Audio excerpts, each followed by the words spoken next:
I had just gotten out of a really crappy relationship with a guy that I'd been living with for 3 years. He was a real pretty boy who looked like Johnny Depp, but he liked to steal all my money while I was at work and throw crazy parties. I got tired of his stealing and coming home to emo kids asleep all over my house, so I left him. I didn't want anything but my stuff, and I let him keep the house and the cars I bought him. Honestly, I just wanted my sanity back. I moved back in with my granny. I am her favorite grandchild, and she spoiled me, as she does. I had recently connected with my best friend again that I had known since kindergarten, Chris. I was hanging out with Chris on my back porch one morning when the subject of the boys gets brought up. Chris is gay, and we often like to talk about boys together. He asked if I was seeing anybody, and I tell him that I'm not. It had only been a few months since I left the money leech, and I didn't think I was ready to trust anyone. Chris said he knew the perfect man for me. I said that I don't think there is such a thing, but he begs me to go meet this guy. I reluctantly sigh and tell my granny that I'm going on an adventure with Chris. We talked as we drove, and he tells me that this guy's been in love with me since we were kids. He told me it was this little boy, Quinn, that used to follow me around. I told him I thought Quinn was a lot younger than us. He told me that Quinn is just short, like me. He called Quinn and told me to talk to him. I do, and he seems really sweet, but a little airheaded. We show up at his house, and he's really pretty. He was also very sweet, has a good job, has his own car, and owns his own company. Not bad. So we started hanging out a lot, and eventually we started dating. He buys me presents like nice jewelry and Prada sunglasses. He told me his girl only deserved the best, and I told him I couldn't accept all these gifts, but he would just dump them in my car or purse when I wasn't looking, so I learned to just take them.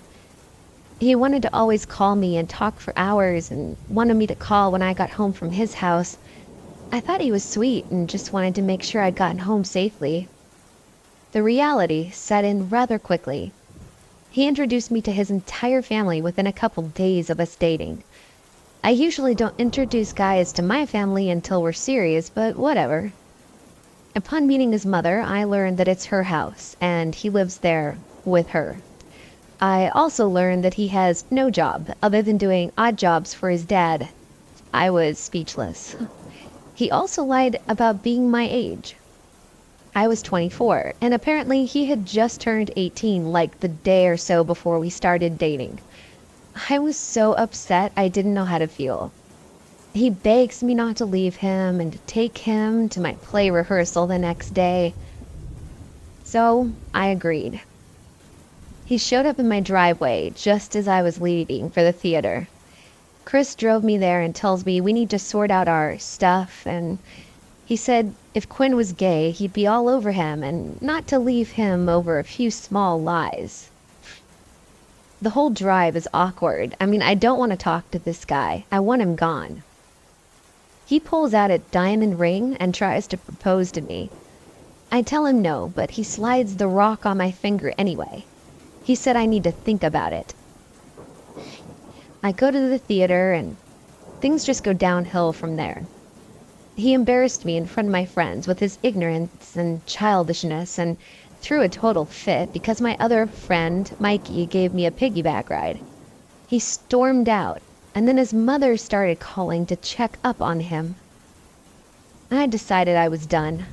After rehearsal, I got a friend to go with me to drive him home. I tried to give the ring back, but he wouldn't take it. I left and went to a bar with my fellow actors. I told him that was why I had to take him home so early. Driving back, I see flashing lights in my rearview mirror, and I hear yelling. Chris and Quinn are both following me. I pull into the bar, and Chris throws Quinn and myself at each other and just yells that we need to talk. We need to work this out. I break up with Quinn. As he starts throwing a fit, I walk into the bar with my friend. I spend the night at Mikey's for a few days, and when I return home, I have a ton of harassing phone calls. He called me, and he called my grandparents every few hours. He even had Chris help. Everywhere I went, he was there. He stalked me at home, made me run from a theater during a movie, and followed my car. And the worst part, Chris helped him do all this. And then came Easter. We were all outside during Easter, and Quinn came up and pulled a gun on my entire family. I was helping little kids hunt pigs. He cruised by several times and then pulled his gun out. He creeped by with his gun and pointed it at all of us. I filed a restraining order that day. I moved in with Mikey so he would leave my grandparents alone too. I went nowhere without at least 2 guys with me at all times. I thought for sure any minute he would come and kill me. I felt hunted like a deer in the woods. I was lucky. He shot up the car of his next girlfriend while her 2-year-old daughter was inside. I was real lucky. Quinn and Chris, let's never meet again.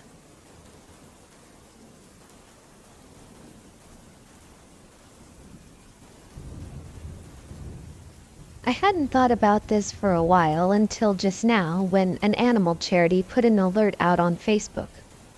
So it was April of last year, around Easter, and I had a thought about getting 2 rabbits to accompany my other 2. The 2 I had already were neutered females, so I was looking for neutered males.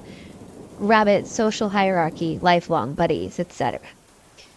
I was looking on Gumtree for an exercise pen to attach to the one we already had, so that if we did get more bunnies, one spawned, there'd be a bigger space for them when they weren't out during the day. So I found an advert for one, clicked it, and saw that the owner was also putting her rabbits up for adoption.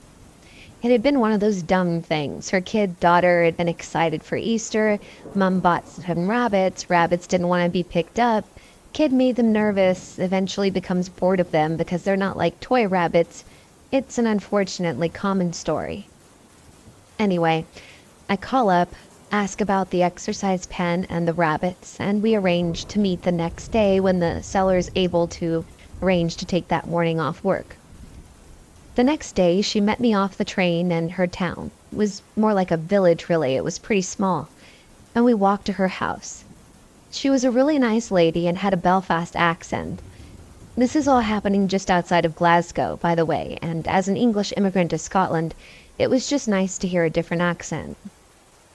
On the way, she started telling me about how, after I'd called her, her phone had said she had 15 missed calls. About a minute after we'd arranged to meet, her phone rang again, and a man with a thick Irish traveller accent had started talking about getting rabbits from her without even saying hello. When he'd taken a minute to breathe, she explained that she already had someone coming to see them, and that if that didn't work out, she'd let them know. He sounded angry when she'd said that and swore at her before he hung up on her. And anyway, we get to her house, and the exercise pen is exactly what I want. And then I meet the bunnies and fall in love with them. She asks me if I'd like to give them a new home, and I agree. Not just because of how lovely and sociable they were with me within minutes of meeting them, but because they were a bonded pair, and I couldn't stand the thought of them being separated at a shelter. I mean, it was just after Easter, and that time of year and Christmas are the worst times for spaces in shelters. Because I was also taking the rabbits back with me, she was kind enough to drive me back to my flat with everything. Later on that day, around 6 p.m., I get a call from her. When she had dropped me and the rabbits back at my flat, she'd gone straight to work. When she had gotten home, she found her daughter being comforted by the babysitter. She thought she was probably just upset that the rabbits were gone, but no. Her daughter had answered a knock at the door while the babysitter was making dinner. A big guy in scruffy clothes had looked down at her and grinned, and asked her if she had any rabbits. She said she did have, but that they had moved house today, and the guy's smile turned angry. He started shouting at her and pounded his fists at the door, and that's when the babysitter came running. The babysitter said that there was a white transit van parked outside, with 2 other guys inside, and that the man's accent was Irish and distinctively traveller in dialect. Turns out that when she posted the ad for the exercise pen, it had been from her phone, and Gumtree automatically added her street location on the little map next to the username. She had posted a separate ad for the rabbits in the pets for sale section, which I hadn't seen, and that's how they'd found the house. It's a small street in a suburb, so even with a map location, it wasn't a very long street, and they could have easily knocked on the other 5 or 6 doors on the street looking for the bunnies. The babysitter had called the police after she forced the door shut. These guys are apparently always being spotted in small newsagents calling people about dogs for sale. They've been arrested before for organizing dog fights, stealing dogs and rabbits from people's gardens, and the like. It was only when I saw a rehoming charity on Facebook send out an alert about some Irish chaps in a corner shop holding the classifieds open and reading about a dog near Perth that I remembered. I guess they move around a lot. Perth is quite far from Glasgow. I dread to think what would have happened to my rabbits if I hadn't been looking for a cage that day. It's not the creepiest stories, I suppose, but to know that there are such greedy, heartless people driving around, stealing and buying dogs to fight, and taking rabbits to give the dogs a taste of blood for the fight. Ugh. To the point of shouting at children because they don't have any bait for their dogs? That's just creepy. So, Irish guys looking for my bunnies? Let's never meet again.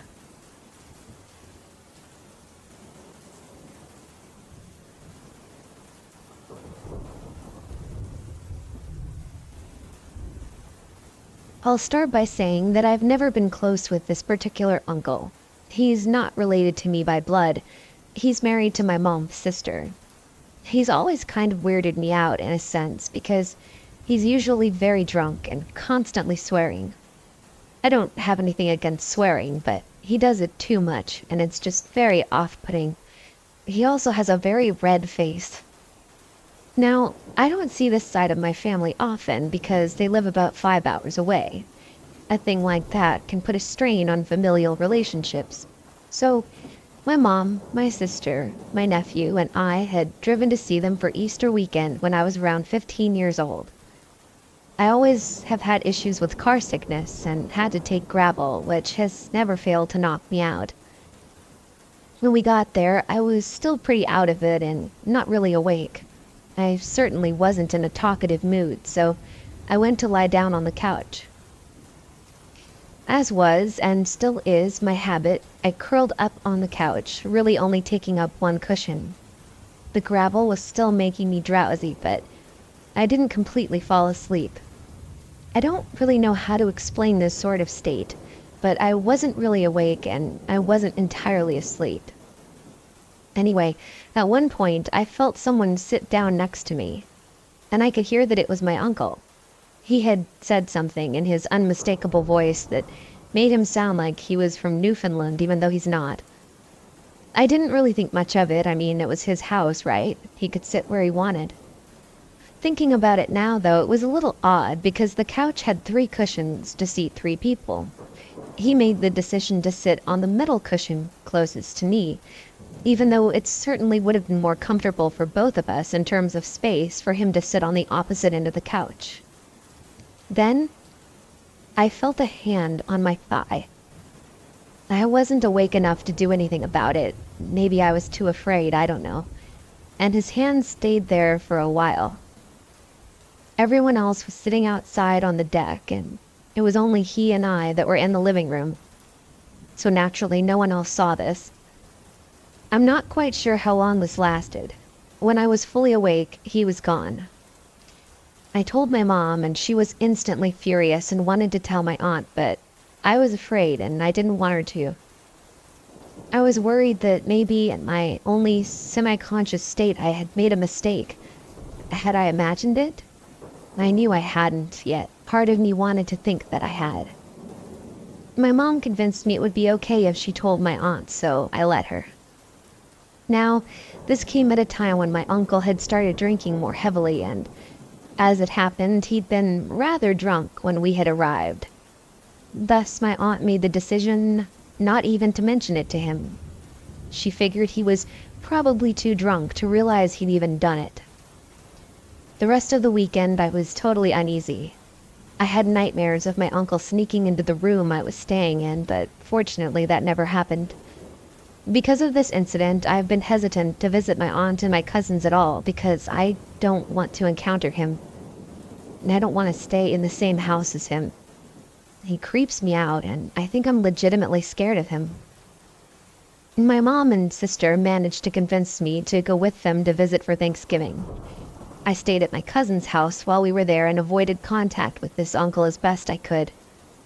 I constantly wonder and worry if he's done this to either of my cousin's daughters.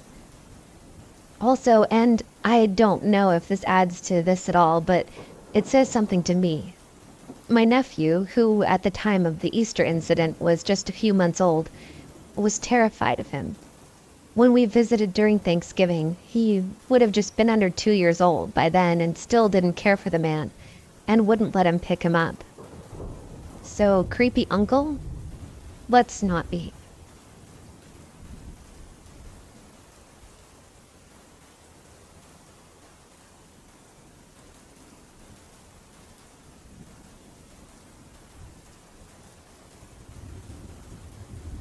When I was about 6 years old, Easter was rolling around and I really wanted a chocolate bunny. I asked my dad to take me to Rite Aid to get me one, and he said he was too busy, so I told him I would just walk, and he said that was fine because honestly, he was a pretty crappy parent. So I embark on the 1.5 or 2 mile walk through rural Louisiana to the store. Houses are pretty sparse. I come up to a 4-way intersection and I can see the store in the distance. As I approach the 4-way, I see a small green truck, which I think was a Ford Ranger. There are 2 men in it, and the one in the passenger seat is blatantly pointing at me repeatedly, and they're both looking at me. I was about to cross through a parking lot on the right side of this intersection when I see this truck whip into it and park between 2 other cars. Then, I see the passenger jump out of the truck and crouch down with his hands out, trying to hide between their truck and a vehicle that they had parked next to. Thankfully, an older woman that used to babysit me when I stayed with my mom filled my young head with a bunch of stranger danger propaganda. So I immediately flipped out, bypassed the parking lot, and broke out into a dead sprint into the Rite Aid. Once inside, I began to pace around the store a little bit to try to calm down. I took a glance through the glass front door, and I see this truck with the 2 guys in it parked right in front of the Rite Aid. At this point, I knew beyond all doubt what was going on, and I asked the old lady at the cash register if I could use the store's phone to call my dad, and she said the phone could only be used to call 1-800 numbers for some reason. I burst into tears and started to get hysterical, and the manager came up to the front and let me use his cell phone. I got in touch with my dad, who sent my brothers to pick me up, and by the time they got there, the green truck had left. The worst part of all this? No one believed me. Everyone in my family just nonchalantly said, "So what happened? Something about a kidnapping?" And I told them what had happened, and everyone brushed it off. It was never spoken about again. It makes me furious to this day. I wonder what those scumbags were planning. And the thing that troubles me the most is that they could have gotten some other kid that day and done God knows what. So, wanna-be kidnappers in the green truck? I hope you get buried alive. Let's not meet.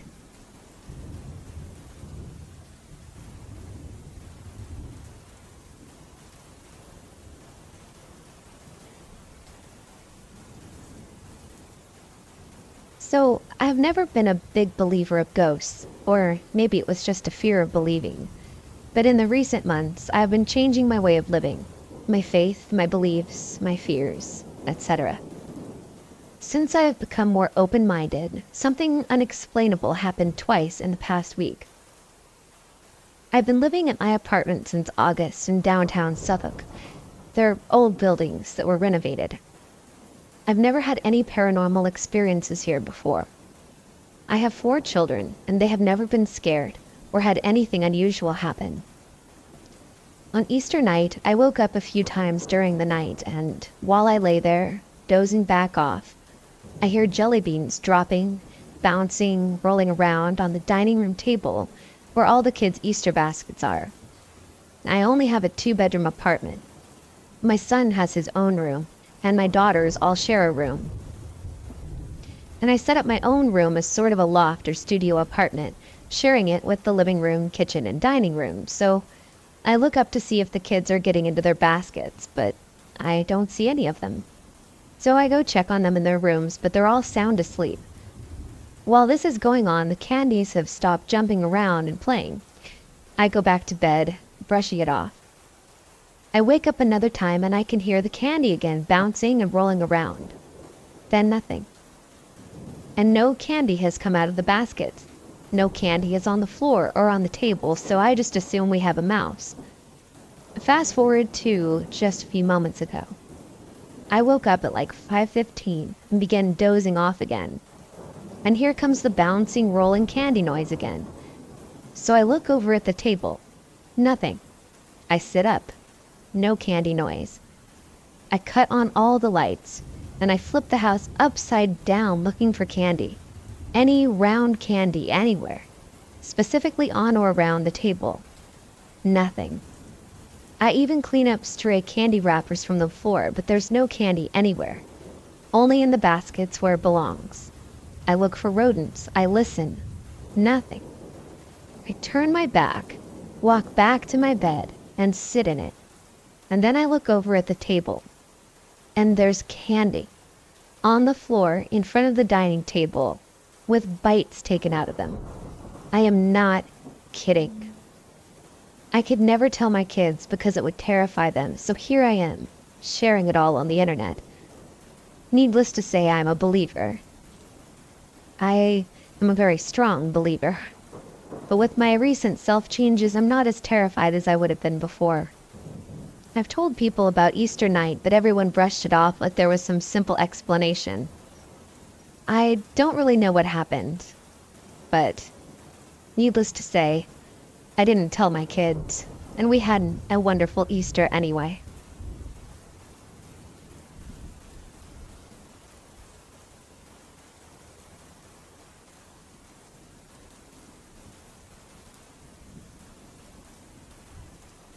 This might not be the most harrowing story, but it definitely shook me up and gave me more of a mistrust of strangers. First, I'll give you a little background.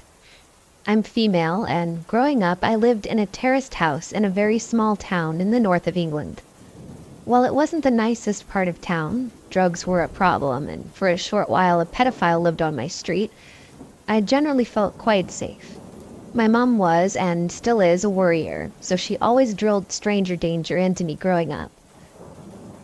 This happened when I was around 7 or 8. A school friend had come to my house to play, and we went out on our rollerblades. While we were sat on the pavement outside my house, directly underneath the living room window, strapping on our skates, I noticed a scruffy-looking man walking down my street, holding something in his hand. As I said, it wasn't the nicest of areas, so this wasn't necessarily unusual. I carried on with my skates. As the man reached us, he began to slow, looking right at us.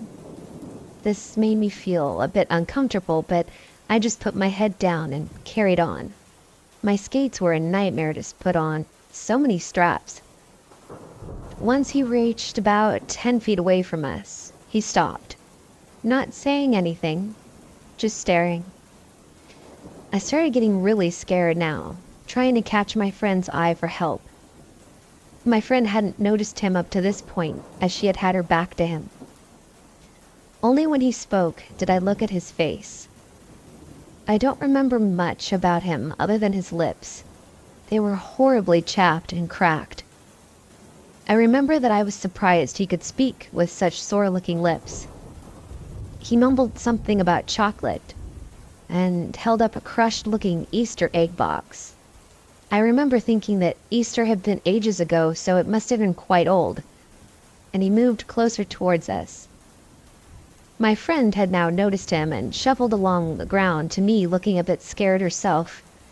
I shook my head and said, "No thank you," assuming he'd asked a question. I was a polite child even when scared. He continued to move closer, still mumbling about giving us chocolate, until he was only a few feet from us, towering over us two small children, while we slid backwards trying to keep away. Luckily at this point my dad had seen him through the living room window and popped his head out. He said, "Oi, what are you doing?"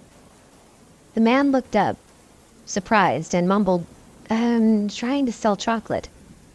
My dad, who can be intimidating when pissed off, simply told the guy to shove off and that we didn't want any.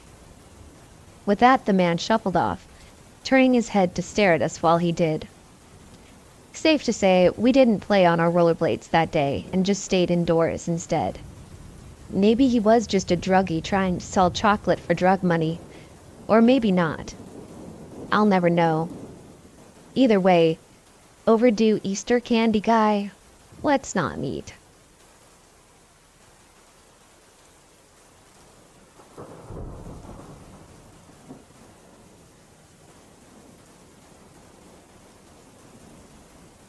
I live in Australia, in Victorian countryside, and about 15 minutes away from where I live there's a small town called Toolamba.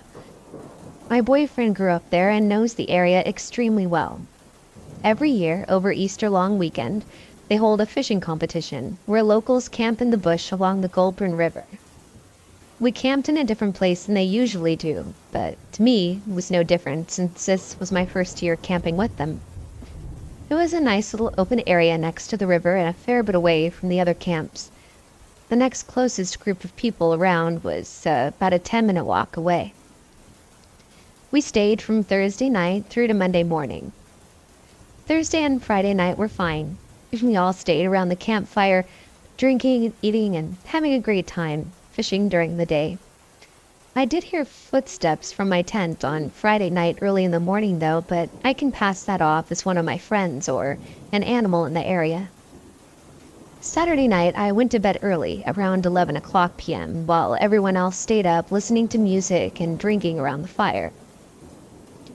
I was woken up at around 4 a.m. by my boyfriend trying to catch a fox he saw nearby, and was unable to get back to sleep.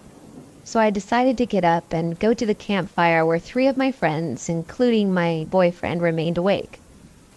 We sat around for another hour before they decided to go to bed, but I chose to stay up listening to music as I still couldn't sleep. I was incredibly relaxed and enjoying being out there in nature, listening to music from my phone when, at around 5:30 in the morning, just before the sun began to rise, the music was drowned out by the sound of the bush. All I could hear was the wind and the rustling of the trees, and I had an incredibly uneasy feeling wash over me. I heard a leaf crunch right behind me, and I thought somebody had taken a step. My head shot around, but no one was there, yet I didn't feel alone. I stood up with my back to the fire, looking out into the bushland, where slowly but surely what I could only describe as little candle lights flickering through the bush, scattered but almost in formation, started to appear. One by one they popped up, and I had this feeling of sheer terror and dread wash over me. My fear peaked as I ran back to where my friends were, and I hopped in their swag. As soon as I laid down next to them, my fear was completely gone. I woke up a few hours later, around 8:30 a.m., and told a few of my friends about hearing the footsteps and being freaked out. When they questioned why I came running over, I told them the story, and they shrugged it off, not thinking much of it. It wasn't until that night when my boyfriend approached me. He goes, "You saw the lights, didn't you?" My stomach dropped. I hadn't said a single thing to anyone about what I saw regarding the lights, just that I had had an uneasy feeling. "Yes," I replied. "You saw the black magic," he added, smiling. I desperately wanted to know how he knew. Apparently, in the area that we stayed in, people have seen those lights, especially at that time of night. His explanation for it was that there are Aboriginal burial grounds nearby, and they used to have little lights when their loved ones died. Not many have seen it, but I have spoken to a few people since who have heard things about it. I'm not 100% sure on the story behind it, but I know what I saw, and other people have seen the same thing in the area. I don't really want to mess around with Aboriginal magic and all that. I respect them, and I don't want to look too much into the matter.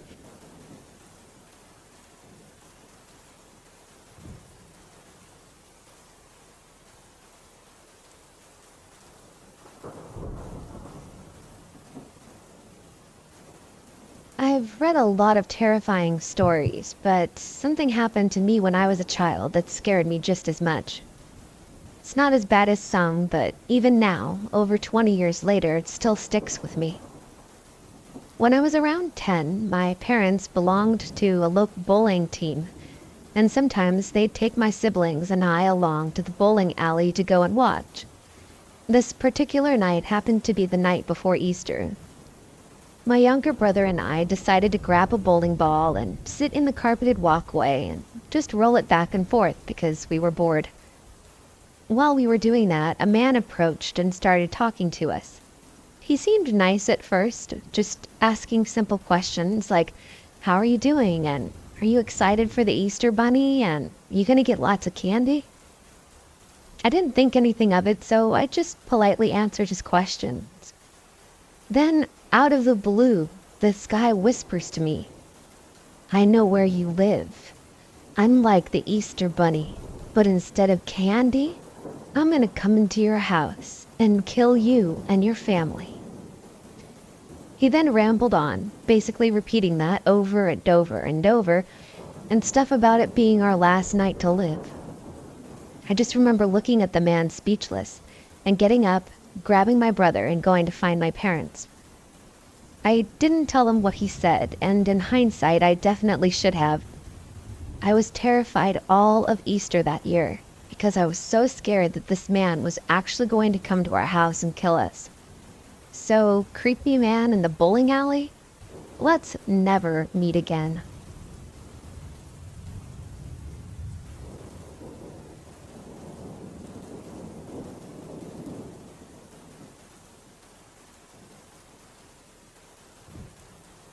Last Easter, I spent the weekend with my in-laws.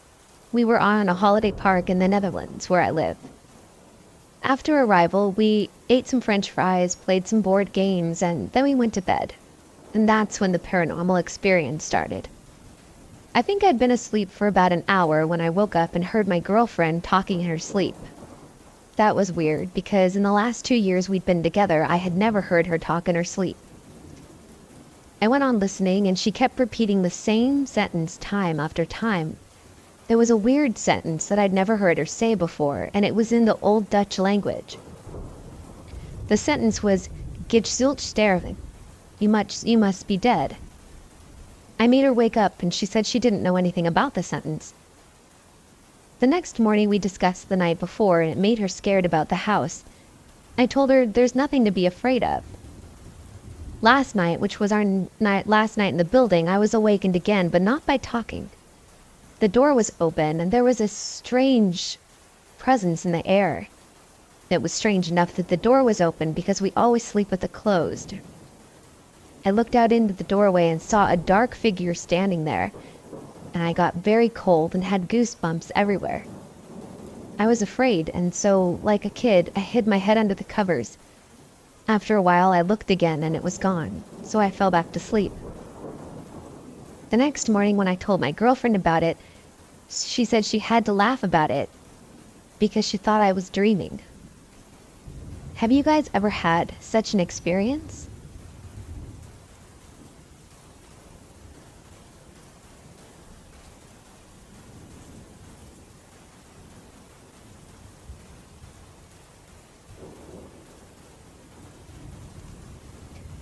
This past Easter, my dad, a pilot for a cargo shipping company, was in town and offered to take me across the inlet for a nice dinner. As his co-pilots were always away from their families, they were also invited to join, and gladly they did. While I waited for them to validate their tickets at the ferry terminal, I spotted an unlikely duo standing by the door. two guys, late 20s at most. One large and oafish, and the other shorter and movie star gorgeous. I looked just in time to see Oaf nod in my direction, and movie star make a face that can only be described as, I'd screw her after a few beers. They stood close to us in the terminal, and keep in mind, this ferry carries hundreds of people at a time. And I told my dad about the nod.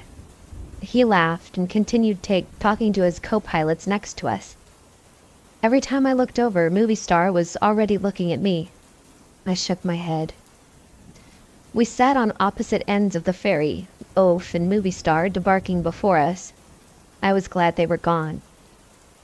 We walked up the street from the terminal to the restaurant, and when I turned back to take in the view of the city across the water, was I surprised to find that the duo had somehow ended up behind us, and were slowly walking up the street. I didn't think too much on it. It was a busy area, and lots of pubs were around. I did think more about it when they walked by the restaurant, peering intently into the front window, where we were standing waiting for a table. They smiled, exchanged words with each other, and kept moving. I let out a sigh of relief, until they walked back by from the opposite direction.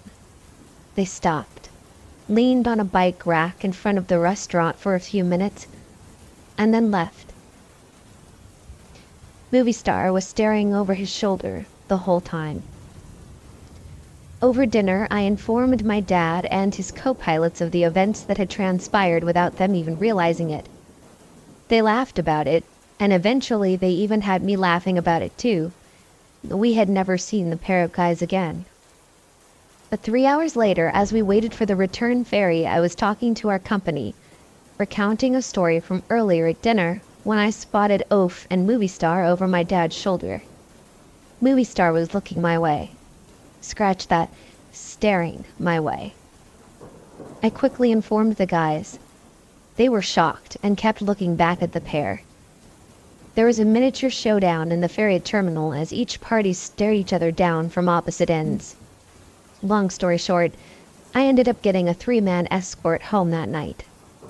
So if you're out there, Jensen Ackles and Shrek lookalikes, let's not meet again.